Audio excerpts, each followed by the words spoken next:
So just about everybody now has seen the film, the Oscar-winning film, Sinners. And we were all proud on Oscar night when our brother Ryan Coogler walked up on the stage and accepted the Oscar for Best Original Screenplay. An original story steeped in the rich Black American history. And we were all proud, and we still are proud, of the acknowledgement of that feat. You know, going to that level, getting those type of box office numbers. But often what happens in this business is there are people who have been developing projects for years, and sometimes there are some stark similarities to the products that we see. This gentleman, I'm That Kid Billy, Nathaniel Billy Sherrod, director of a movie called Boys Cry on Amazon if you want to check it out. He is making the claim that Sinners wasn't an original film. In fact, it allegedly shares very striking similarities to a project that he wrote. But let's let him get into the story. And before you all write him off completely, just know this does happen. And the reason why I know it happens, because it happened to me. But we'll get into that later. What's up, y'all? This is Nathaniel Sherrod Jr., also known as Billy, movie director, screenwriter, actor, artist, and producer. I'm here to expose a movie that got stolen from me. I wrote the movie allegedly in 2020. It was entitled Bloody Freaks. I have it copywritten since 2020. There's a movie that is saying that they wrote this film in 2024. We were in pre-production already with 27 other producers and different people working on the project. I had a video game being developed. And like I said, he's an actual film director. He's not just somebody who's on the side wishing and dreaming.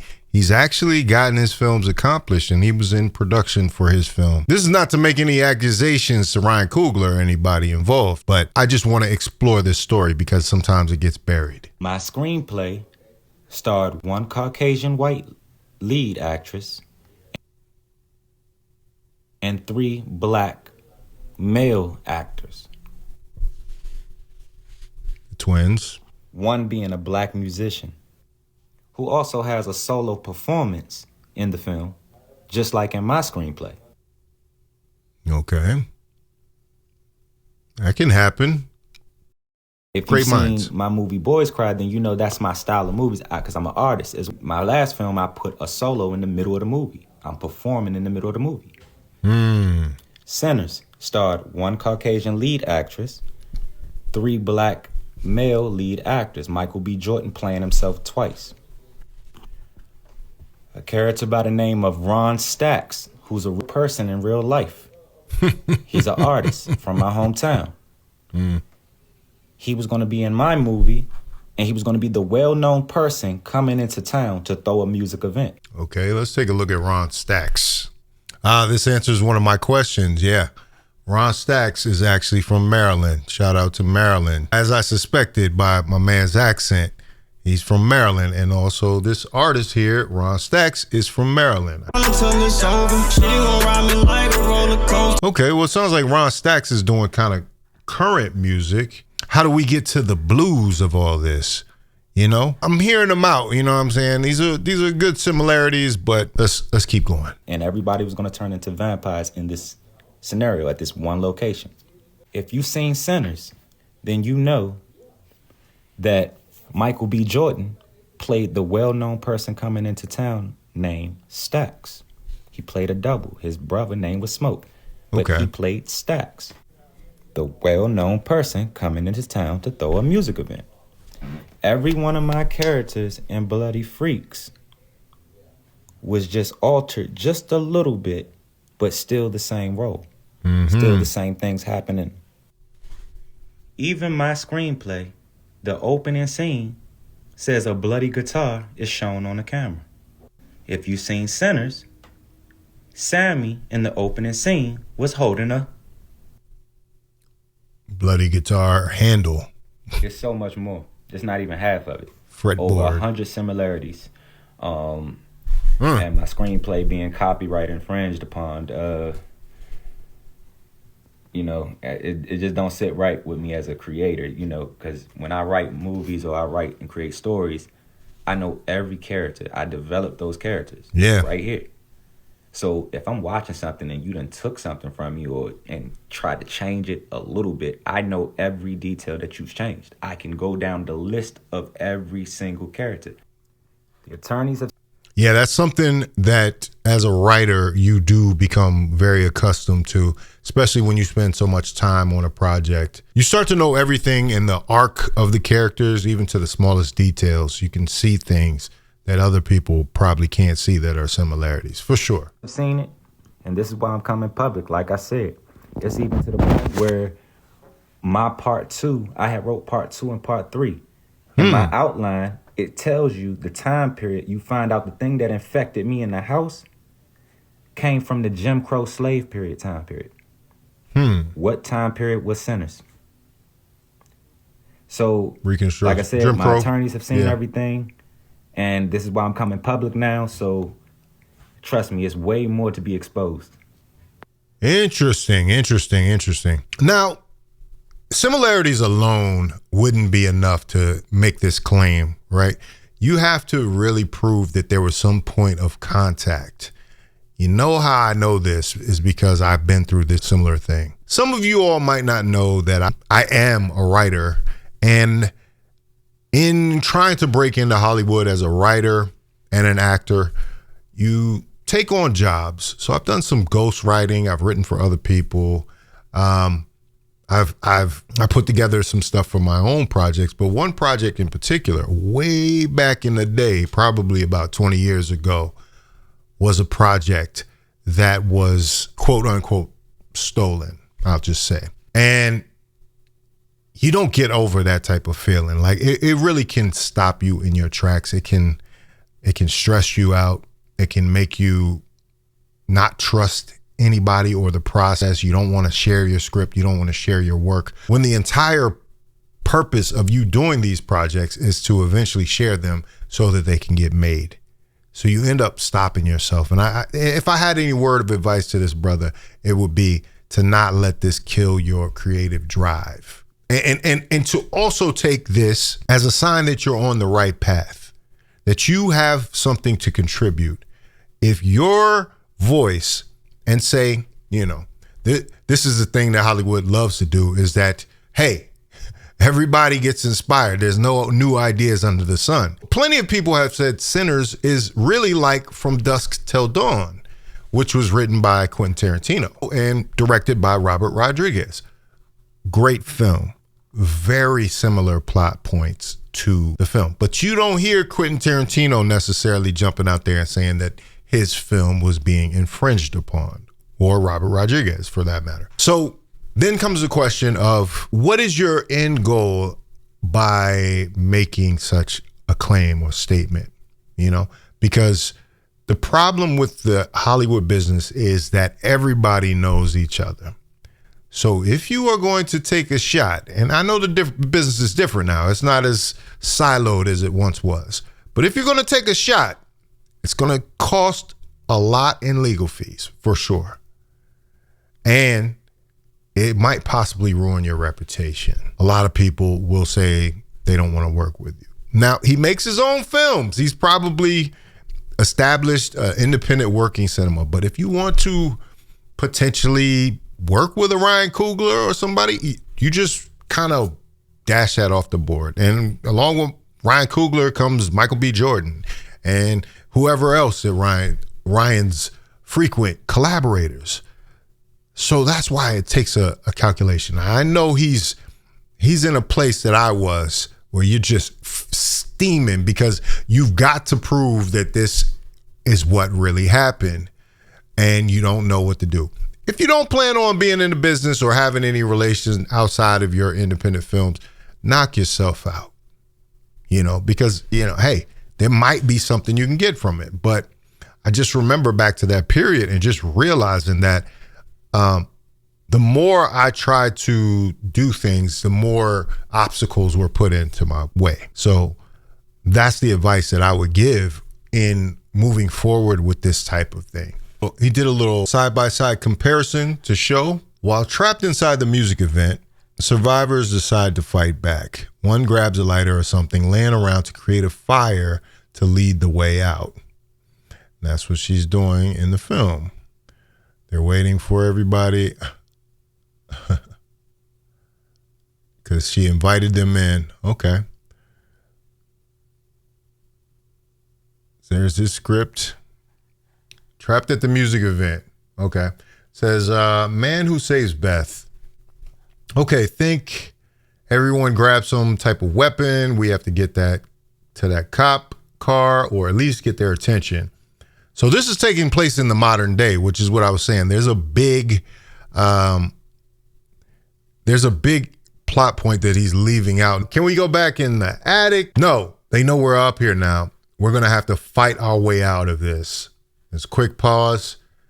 And this actually also happens in From Dusk Till Dawn also. Oh, man, this is the dumbest plan ever, man. Man, we're about to be unalived. Well, you can sit here and wait for them, but I'm going to the cop car.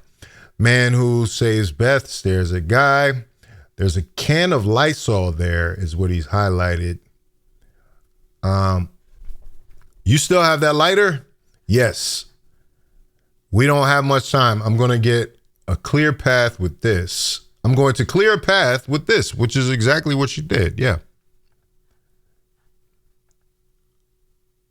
All right. And then he highlights it right there. Once again. Okay. It says two bloodsuckers from the side are running towards the door now. Justin steps out of the door. Beth and the group wait close by. Beth sticks a camera slightly into hallway, and Justin's standing outside of the door. Justin stands there holding a can of Lysol by his side with a lighter in his hand. The two bloodsuckers rush in.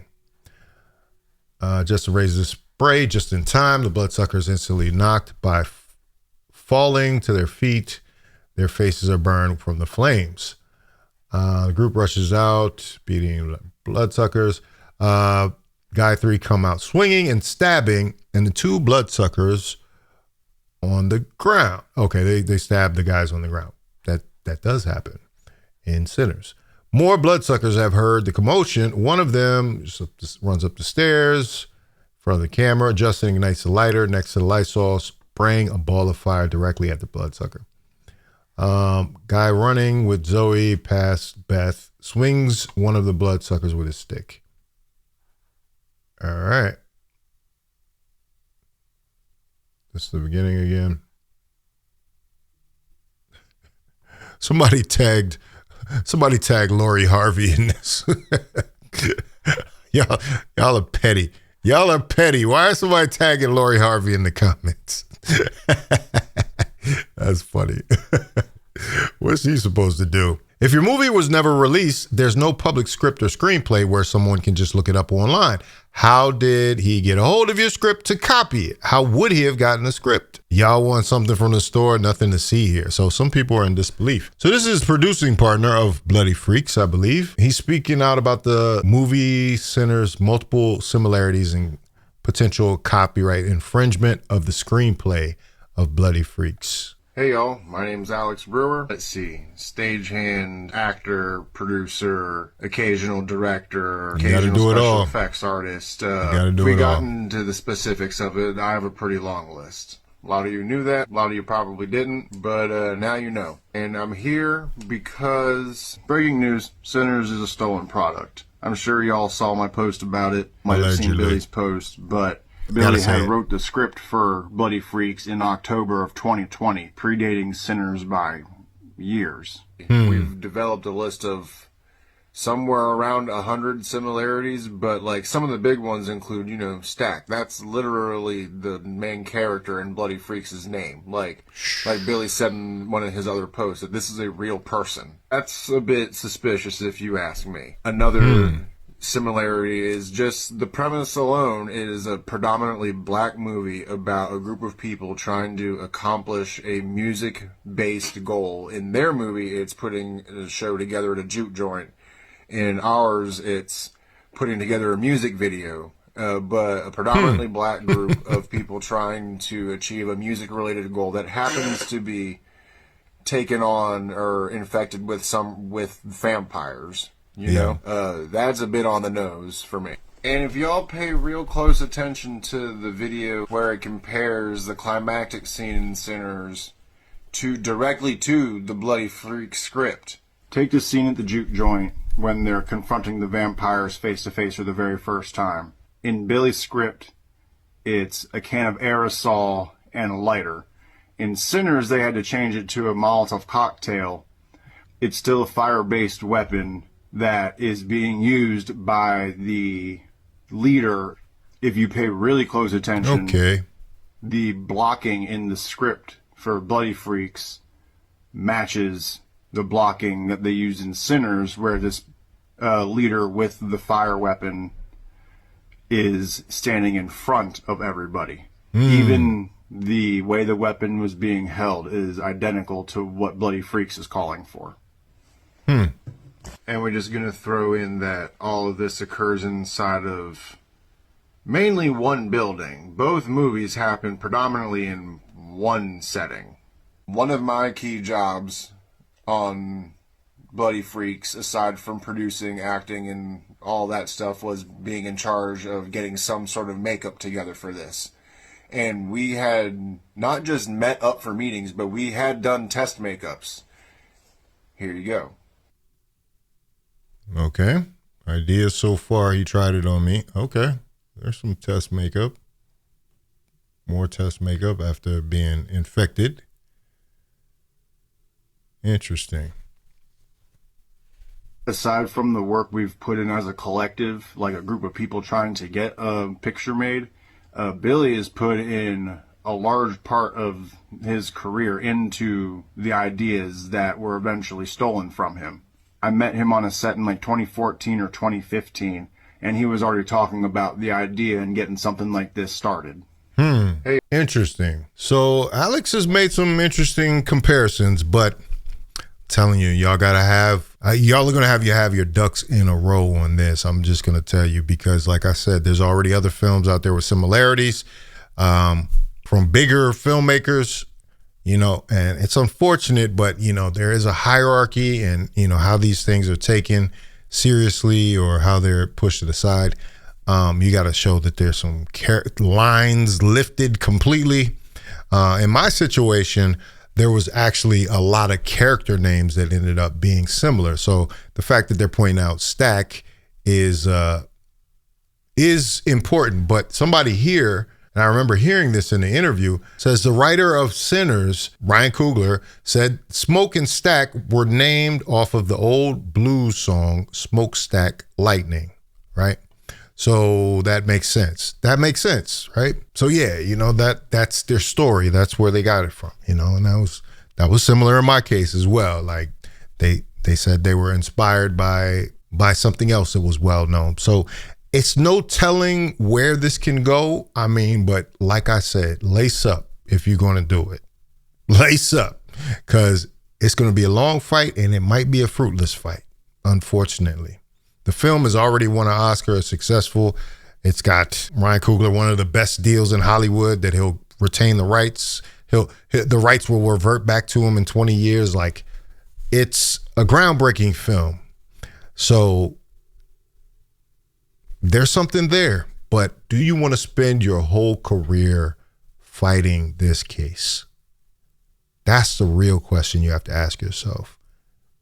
Not only that, you have to ask yourself if it's not better to go ahead and make your film regardless of the similarities. Hell, even latch on to it and point it out within legal reason, right?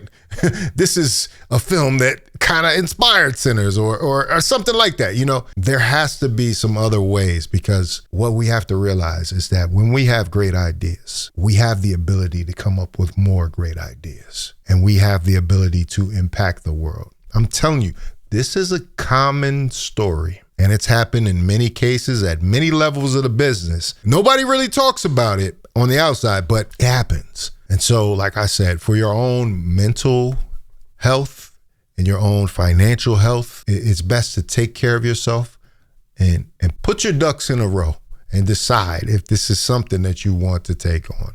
I'm not saying it's impossible. It's very possible, but is it worth it? Anyway, Let me know what you think about it in the comments. If you like this video, like, comment, subscribe, hit the bell notification for all uploads. Make sure you sign up for the Patreon. This is Faucette Media.